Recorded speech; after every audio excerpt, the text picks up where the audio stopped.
Okay, so in week 4, we are going to take a look at R scripts, which are basically just R programs stored in files that you can reload and edit and rerun.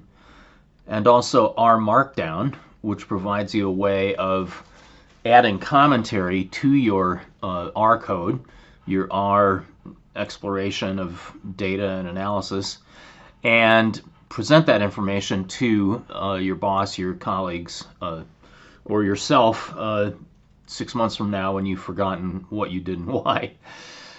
We'll also take a look at our notebook, although we're not going to get to that in this particular lecture. I'll just talk about that briefly in the next lecture.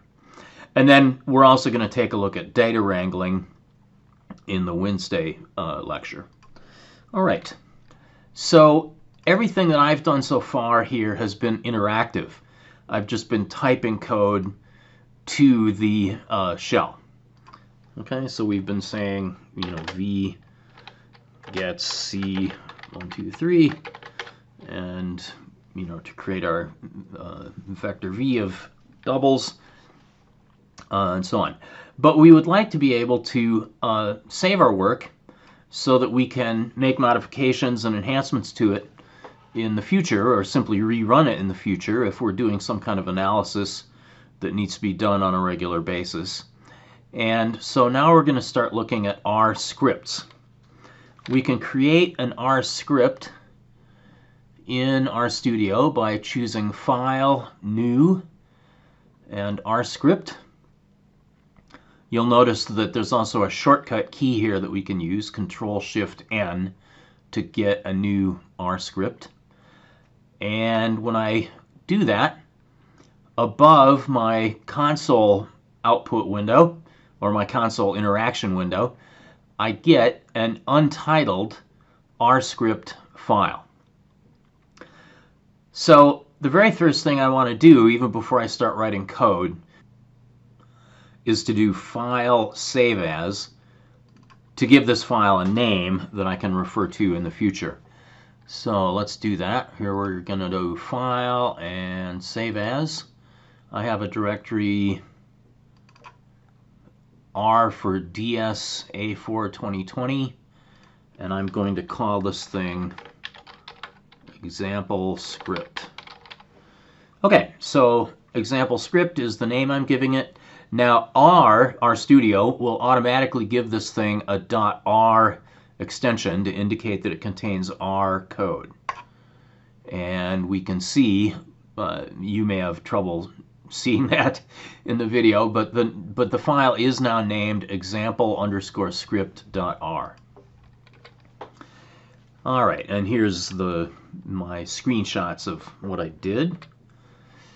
Now, in order to execute code in the script, we can either press Control-Shift-Enter to execute everything in the script, or we can just point at a single statement, or we can highlight a selection of statements with the mouse and press Control-Enter or click the Run button. So here's the Run button here to run just that part of the code. And the output will appear in the console window down on the bottom of the screen. So let's take a look at some examples. Here I'm doing library tidyverse to load in all the tidyverse stuff. Notice that my file name has a star on it now, indicating it's not saved. You can say File Save or just press Control-S to save the file. And if I would like, I can now run. Well, okay, I can actually run this selected code. The cursor is sitting here at the end of this line, so that is the current line, and I can click Run to run that code. And we see that it's happening down here in the console. So library tidyverse causes the tidyverse packages to be loaded in. Now, we dealt with computing the liters per cylinder from our MPG data set, Tibble's data frame of mileage, highway and city mileage for various vehicles. I'm curious whether the size of the cylinder has any relationship to the mileage that vehicles get. Very likely not, but after all, this is data science, and what we're doing is exploring data and trying to come up with interesting ways of looking at things. So let's get MPG highway versus LPC, liters per cylinder. And the way I'm going to get that is to take our MPG data frame. Now, why doesn't it like... Oh, okay. Notice that it complains, RStudio complains, if the syntax is invalid for certain statements. I guess I just hadn't thought to mention that. Okay, so I'm going to pipe my MPG into filter, and I only want gasoline vehicles, so I'm going to ask for fuel. And here's an operator I didn't mention before, but you may have used it. Percent in percent allows you to test for a certain value in a vector collection. So I'm going to create a vector containing P and R. Okay, so P is premium gasoline, R is regular gasoline. I want to avoid looking at diesel or electric or natural gas vehicles. So that's my first filter. Then I also want only certain columns. So I'm going to select the displacement column, but I'm going to change the name of that to liters. I also want the cylinders and the highway miles from my data set, data frame. And now I want to create a new column, which is going to be LPC, liters per cylinder. And I'll just compute liter per cylinder. And that new column will automatically be added at the end of my resulting data frame. Okay, so let me highlight this code. Now, this statement is multiple lines long, but that's fine. As long as I select something in there, I can run the code. And you see that it got copied into the console window and executed. And in here, I can do a double check to see whether that's correct. Well, I do need to spell it correctly, MPG. Okay, cool. Now I would like to do a plot of the liters per cylinder on the x-axis versus the mileage, highway mileage, on the y-axis. So we're going to do a ggplot of our new data frame, MPG highway versus LPC. And we're going to do a scatter plot, so geom point, and as our aesthetics, which amuses me, but whatever, we're going to have the liters per cylinder on the x-axis and the highway mileage on the y-axis. I'm also going to specify different colors for the 4, 5, 6, and 8 cylinder engines. Okay, so there's that statement. And now if I highlight this, I can run it. And you see I get my plot in the lower right corner of the screen. Well, okay, so it does look like as the liters per cylinder increases, the highway mileage declines, but that that isn't really indicating anything much more than that the mileage declines as the overall displacement increases. I do notice over here, this is interesting, that we do have one vehicle that has a monstrous cylinder size. It looks like it's bigger than 0.85. Let's see if we can find that thing. So in MPG,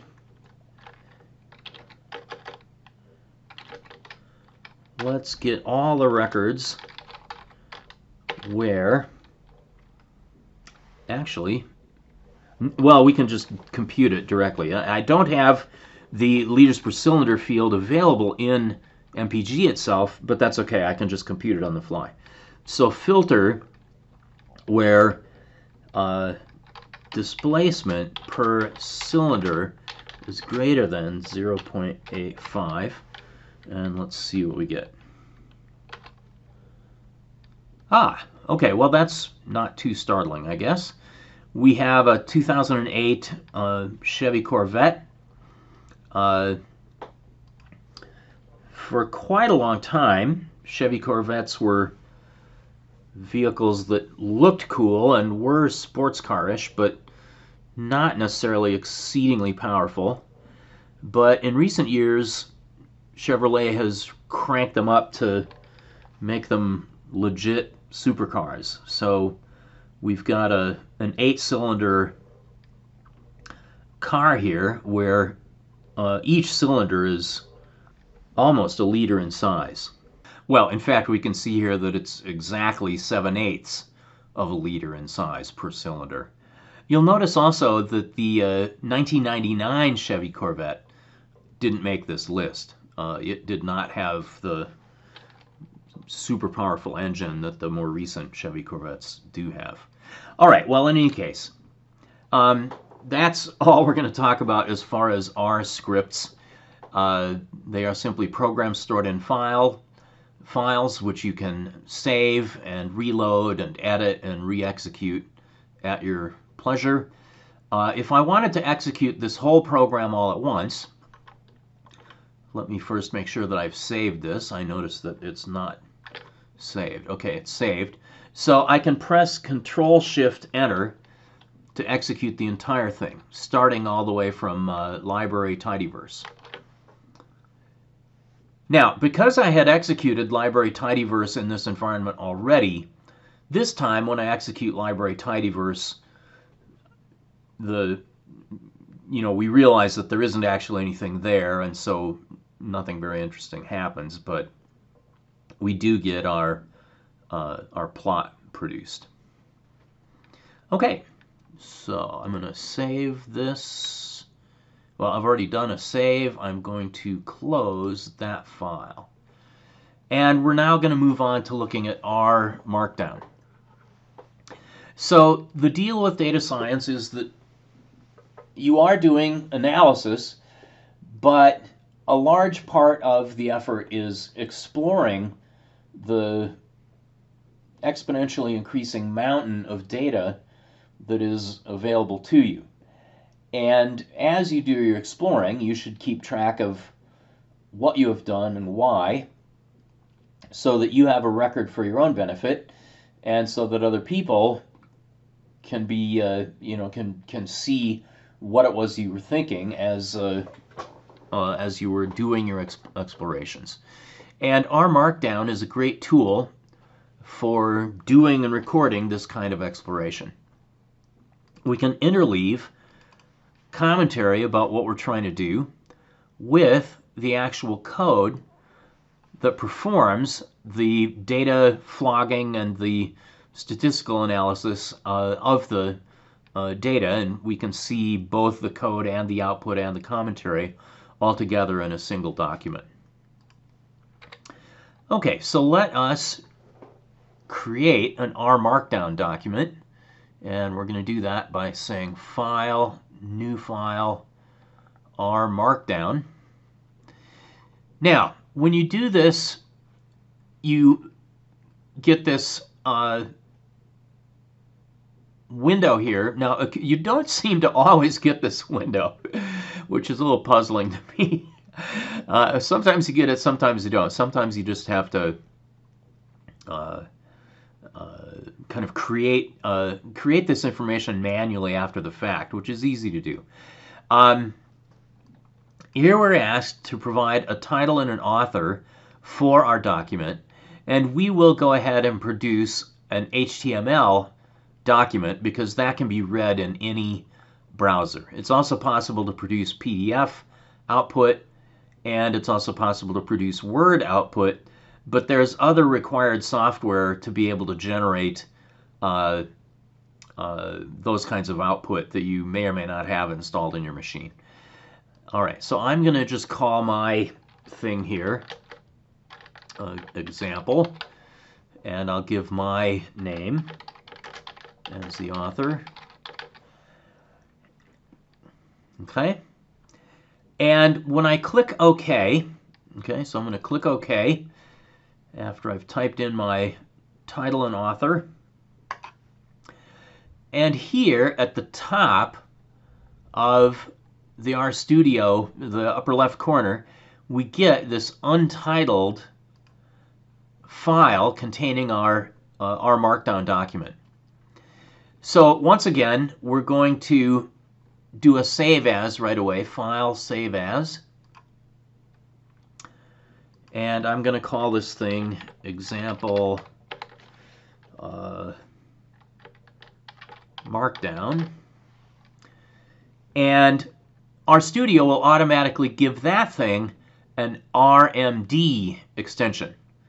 Okay, so .r just means plain vanilla R code, and .rmd is an R Markdown file.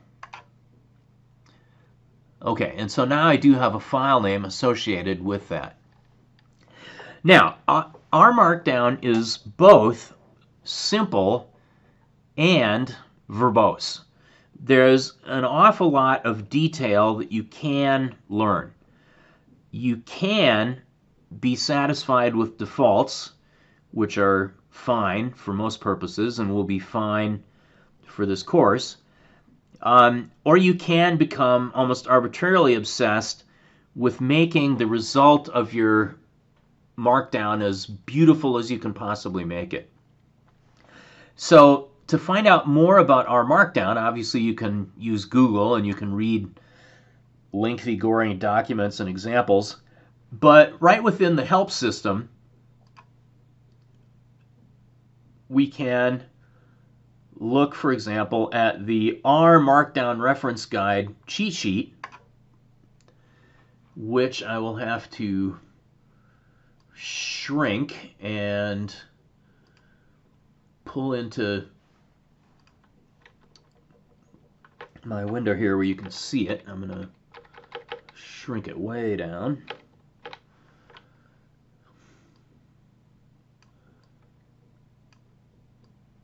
I'm going to try.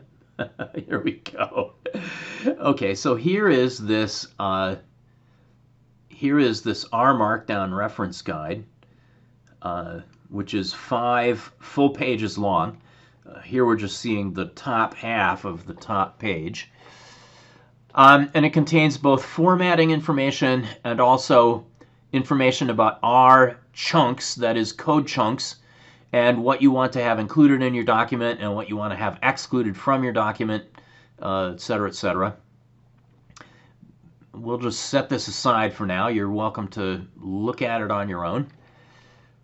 There's also an R Markdown cheat sheet, which is useful but very terse. So I suggest that you take a look at the R Markdown Reference Guide first, and then you can use the cheat sheet as a reminder. Alrighty, so new file R Markdown. I gave my title and my author name, and here's what we get. Now, I'm going to close this console output window so that I can see more of my R Markdown document. I'm actually not going to close it. I'm just going to iconify it or shrink it, minimize it. Okay, so my console still exists, but it's been minimized down here. And let's take a look at what's going on in this R Markdown document. Now the top part, whoops,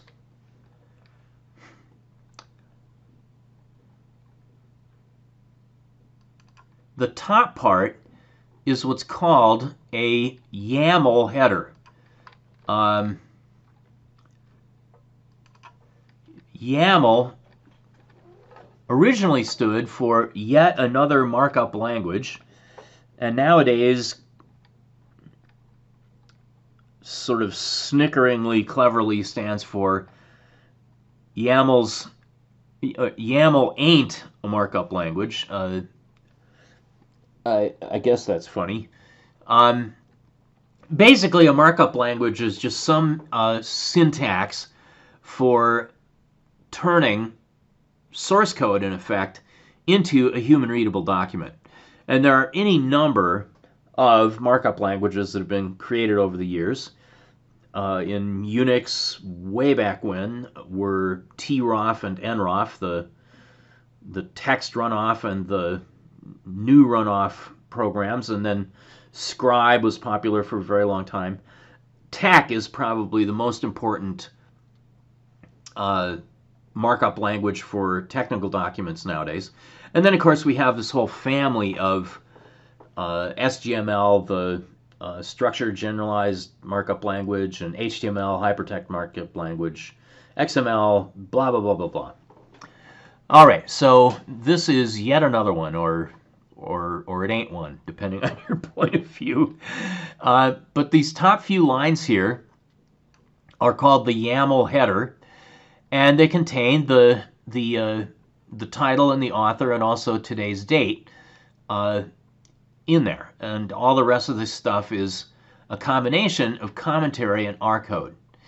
Now, when you want to convert your R Markdown file into a human-readable version, this process is called knitting. And you'll notice that there is a knit button up here. If your syntax is bogus, that knit button will not appear. So it's pleasing that the knit button does appear here.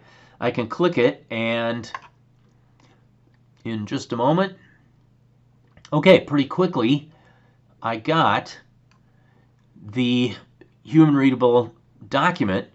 There's my title, my name, the date, and then all of the stuff produced by the combination of commentary and R code in the remainder of the R Markdown file. Okay, so that's just kind of given to you as an example, and I want to minimize my console again.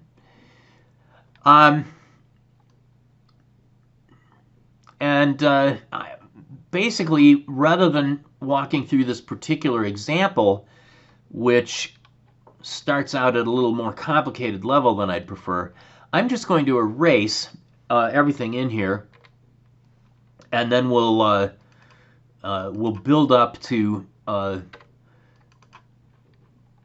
knowing more and more about R Markdown piece by piece. So let's just erase all this stuff.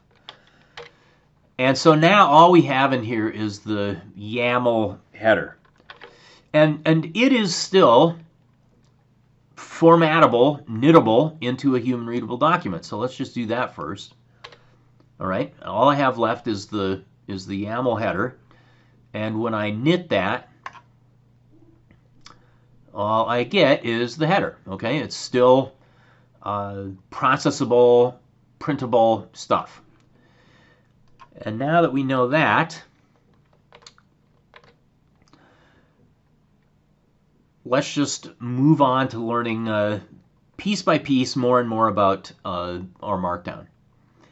Okay, in your R Markdown document, text is just text, although it can include formatting information. So if I just start typing, this is some text,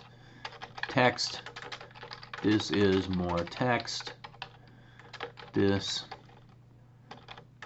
okay. All right, I'm giving you I'm giving you an indication of how very ancient I am here. I learned to type on an old-fashioned typewriter, and so I always type 2 spaces following each period, which I guess you're no longer supposed to do, but I can't break the habit.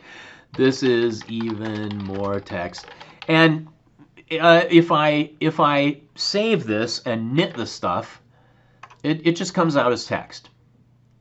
Okay, so that's pleasing. Text is text. Nothing to it. But we can also incorporate into the text a whole variety of Markdown formatting stuff.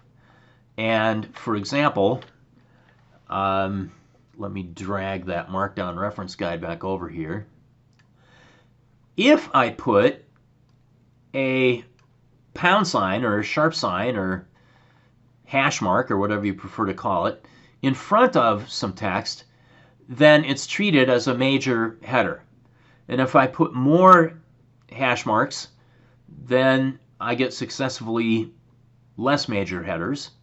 I can also use asterisks or double asterisks to create text in italics or bold. So let's put in some of this stuff. Let's have a big header and a smaller header and some text. I am going to say hello world. Now, you may have noticed that when I process text that is multiple lines long in my RMD file, the translation into the HTML document just turns that all into a single line, assuming that it will fit. When we reach the end of the line, then the document will just wrap the line around to the next line down. So when I run this now, I'll knit this guy. And here we go. So big header, smaller header. I'm going to say hello world. Cool, I guess. Now, we want to be able to write our code, though, interleaved with our commentary. And you can put in any R code that you want by first typing 3 so-called backticks, or back quotes. On a standard PC keyboard, this is the key that's just underneath the escape key in the upper left corner. So I'm going to type 3 of these back quotes, back, and then curly brace R, close curly brace. That bit of notation tells the Markdown processor, the stuff that's processing this Markdown document, that I'm about to use some R-related statements. And I might do something as simple as hello world, world, in quotes. Back. Okay, now if I type a string in quotes, that's as though I had typed a string at my R prompt. I say string, but actually this is a character type value in R. And what I get is a one-item vector containing hello world. Okay, so exactly the same thing is going to occur because of this embedded chunk of R code in my document here. Let me save it and knit it. And there we go. I am going to say hello world. So 2 things happen here. I get the actual code, and then I get the output or the result of that code. Okay? Let's do something a little more sophisticated. Instead of just saying hello world, let's actually create a variable S. So we're going to assign the this character object, a one item vector to S, and then I'll display S. So this is just a little less trivial than the first example. And when I knit this thing, all of that code inside of this chunk gets performed. Okay, so here in the first box of output is the code. S gets hello world S. It's exactly as though I had typed down here S gets hello world S in my console, except that it is knitted or embedded into my Markdown file. And then I have the output produced by that code. And the output produced by that code is just whatever S displays like.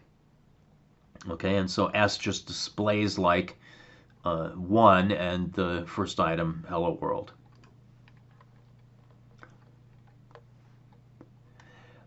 If I wish, I can run an individual chunk of R code by clicking this Run button here. And instead of creating the full HTML output document, what I will get is the output of that chunk below my R Markdown file. All right, so that's very useful for testing purposes, to just see whether my current statement is doing anything that makes sense. I'm just going to close this little output window here, and let me get back my, well, I don't want it to be quite so big. Let me get back some of my console. There we go. All right.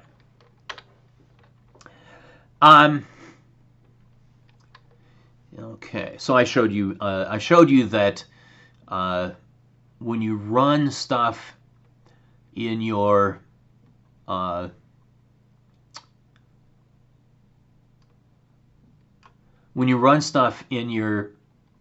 Markdown document, it does actually display in the console window. So let me run the whole thing that I've highlighted here.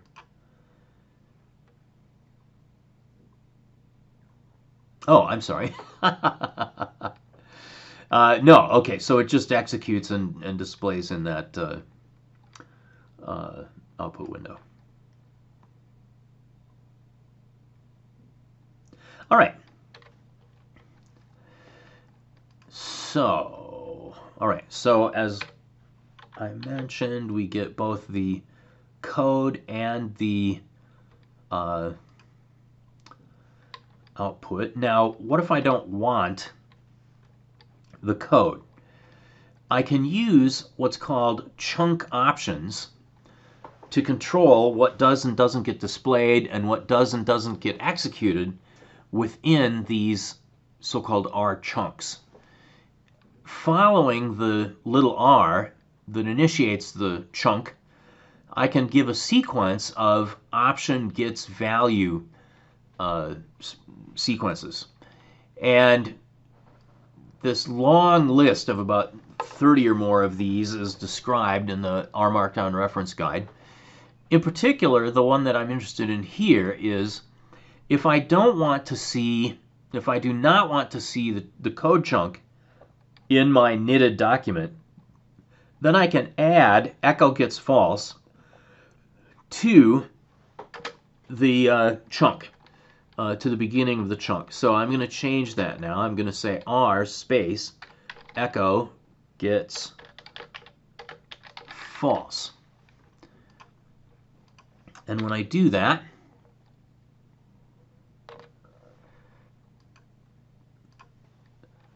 and save it and run it,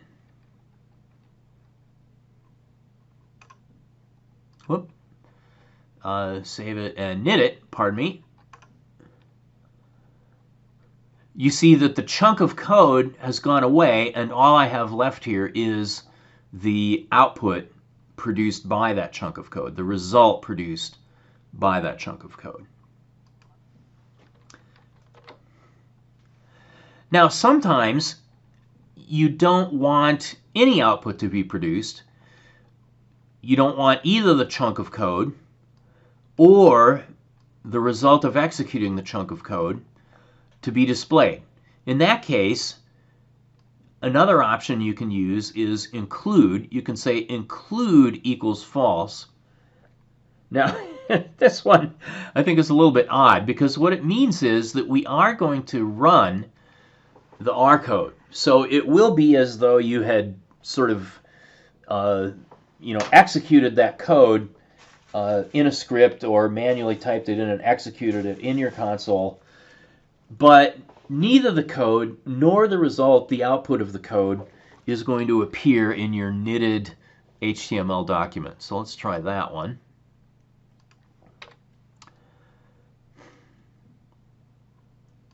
All right, so instead of saying echo equals false, I'm going to say include equals false. So my claim here is that when I say include equals false, that this R code is going to be executed, and therefore the S variable is going to be created and is going to refer to this vector of one character object, character item.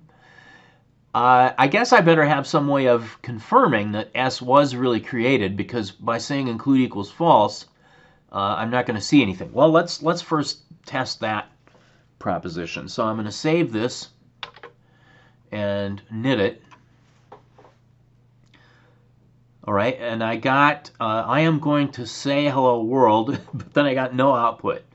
Well, that's exactly what include is supposed to do. Pardon me, that's exactly what include equals false is supposed to do.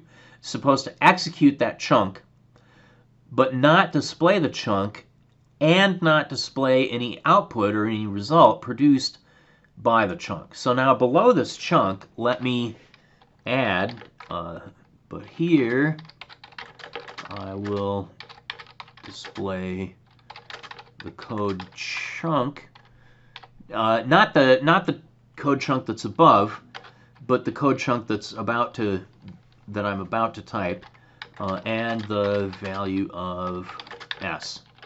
Now this code chunk, this second code chunk, is really going to be trivial. I'm just going to say this is a code chunk, and all that's in the code chunk is S. And by giving S as my code chunk, the result of typing S at my terminal is to just display the current value of S. So if this code chunk is in fact being executed, then S will contain hello world, and so when I get down here to run this code chunk that is behaving in the default manner, the result of S, the value of S, will be displayed. So let's do our Control S to save and knit this guy. And there we are. So I am going to say hello world. Now actually nothing is produced there because of the include equals false. But here I'm getting the default behavior. So here is my R code within the chunk, which is just the name of the variable S. And here is the result of executing that code, which is the value of the object that S refers to.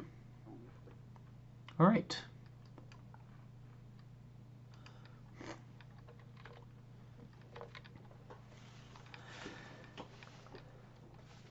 All right, so what we've done so far is we've had text, which may or may not have some formatting information, but otherwise just displays as you type it. And we have had R code chunks, which are executed and which interact with the underlying R so-called environment. That is, when I say S gets hello world, this variable s is created in our environment and contains hello world. Okay? And then down here, when I use the name s, we're still referring to the s that is in our environment.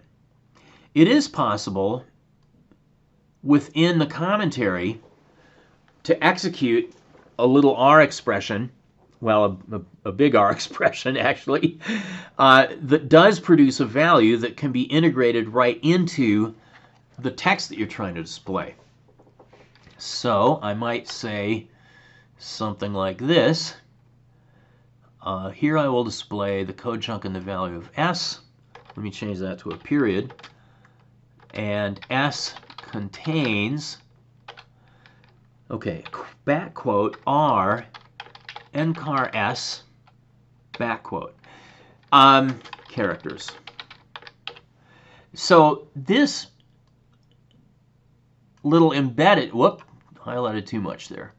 This little embedded chunk of notation, back quote r ncar s, is also executing some R code, but the results produced by that R code, which is just a function call to compute and return the number of characters in S, the result of that is going to be incorporated as part of my text. So let's confirm that that is doing what I claim. And okay, so I've saved it. I'm going to knit it.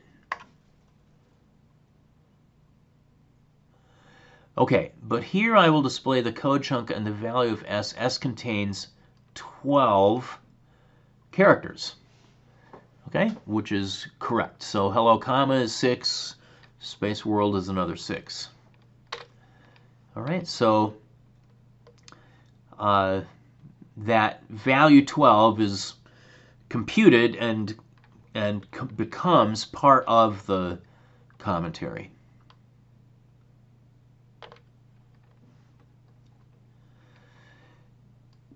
It is possible to have a chunk that is basically an entire program, but this is probably not the right approach. You know, when you do exploration, you don't want your entire record of what you did to be, I have reached my goal. You know, that's not very informative to somebody who is trying to understand how you got to your goal.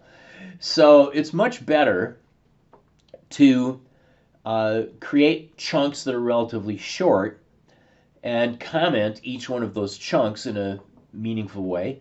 Now, I mean, you know, if a sequence of statements only requires a brief little notation, then, you know, fine. But the concatenation of all of your chunks with all of the commentary just sort of torn out is essentially the same thing as an R script. In fact, this R Markdown file is sort of, in some sense, sort of like the mirror image of an R script containing a bunch of comments. It's just that here, instead of commenting all the text with pound signs or sharp signs in front of it, we are instead enveloping or enclosing or enwrapping the R code in these triple back quotes, and the text is just kind of standing on its own. But you can imagine eliminating all of the triple back quote R things and commenting out all of the commentary, and then you just have a script with a bunch of comments in it. The difference with an R Markdown document is that the comments, if you will, are part of what the reader sees when you do the knitting and produce the human readable document. It's also possible and advisable to label each chunk in R, because if there are errors, then RStudio will report the chunk in which the error occurred, using the label. And if the label doesn't exist, then the label can't be displayed. Also, it's possible to search for chunks, assuming those chunks have labels. So let's see what I'm talking about there. I'm going to eliminate all this mess here, and we're going to type in effectively the stuff that we had in our script, but this time in the form of a Markdown file. Let me open that R script file. Let's see, that was example script.r. Okay, so here's my script, and I'm first going to, in my Markdown file, load the tidyverse library. However, I don't care to see that really, so I need to load the tidyverse library. That's going to have to be embedded within an R chunk. I'm going to call this my setup chunk, and I don't want to see any output produced from this library inclusion. Okay, so there is my first chunk of code. I've named it setup. Notice down here that once I've named a chunk, RStudio starts showing me my chunks, and they can be identified by name. All right. As commentary, I'm just going to say what I'm doing. So, loading the tidyverse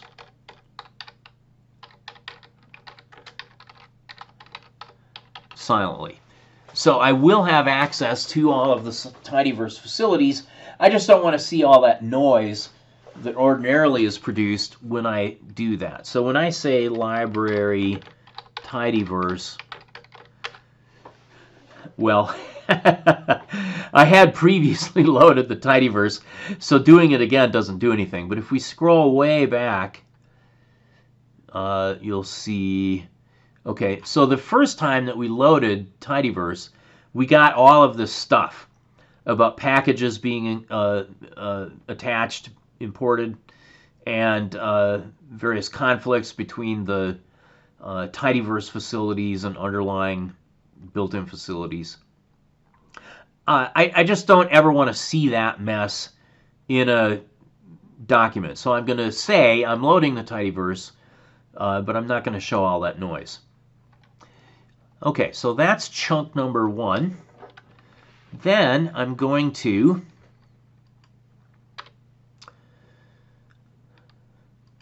obtain the liters per cylinder for gasoline powered cars. Okay, so I just want the user to see what I'm doing. And in this case, I am going to allow the user to see both the code and the result of executing the code. I'm going to label this as MPG LPC. I chose that as my label because that's the modified data frame that I'm creating within this code. And let me, rather than typing it in manually, let me steal it from the script. Although I did just notice that I changed the name because I guess the first time I typed this in, I got sick of my long name that I chose. So I'm just going to call this MPG LPC. Okay, so I'm creating MPG LPC. And I also want to display the first 10 lines of this, which is what I will get by default, because MPG LPC is in fact a tibble rather than a data frame. That is, it's a special kind of data frame that behaves more nicely when I display it. All right, so let's just run this part. We should have the tidyverse loaded, which means that I should be able to use filter and select and mutate correctly. In other words, I should not get errors from those. And let me save what I've done here and knit it. Cool, and there we are. So I'm loading the tidyverse silently. Apparently it worked because I didn't get any error messages here. And then I'm obtaining the liters per cylinder for gasoline-powered cars. Here is how I'm setting up that data frame, that tibble. And just to confirm that I got this LPC column created and that it looks reasonable, I'm just displaying the first 10 lines of the result here. Okay, so 1.8 over 4, yeah, close to 0.5, 0.45 exactly. Continuing on, now I would like to plot the results, and I'm going to ask, this is my exploratory commentary here, does highway mileage, all right, let me just copy and paste from my, come on, my Adobe slide here so I don't, oh, what's going on here? I have some kind of wrong pen chosen. All right, rather than fussing around with Adobe, I'll just type this in. Depend on liters per cylinder. Let's look. And here now I will be able to just copy and paste from my script. Okay, so here's my scatter plot code. I do have to give my R code chunk indicator, and I'm labeling it LPC versus highway. There we go, and I need to remember that I abbreviated the tibble name, so it's MPG underscore LPC. Okay, so now I've added the plot, and when I knit this,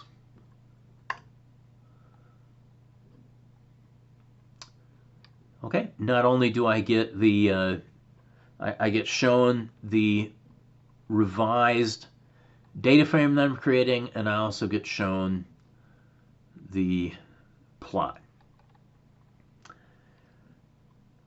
Okay, so that's basically everything you need to know about R Markdown. You can learn as much as you want, but as far as what you need to do for homework assignments is basically just the little example that I've done here. And the only two options that you absolutely positively need to know are the include option and the echo option, depending on whether you do or don't want certain output to be displayed. As far as creating cool looking headings and bold and italic and all that stuff, all that's available to you, but it's up to you how much of that you actually want to bother with. Alrighty, well that is that. And so for Wednesday we're going to dive into looking at data wrangling tools. Hope everybody is doing well. Take care.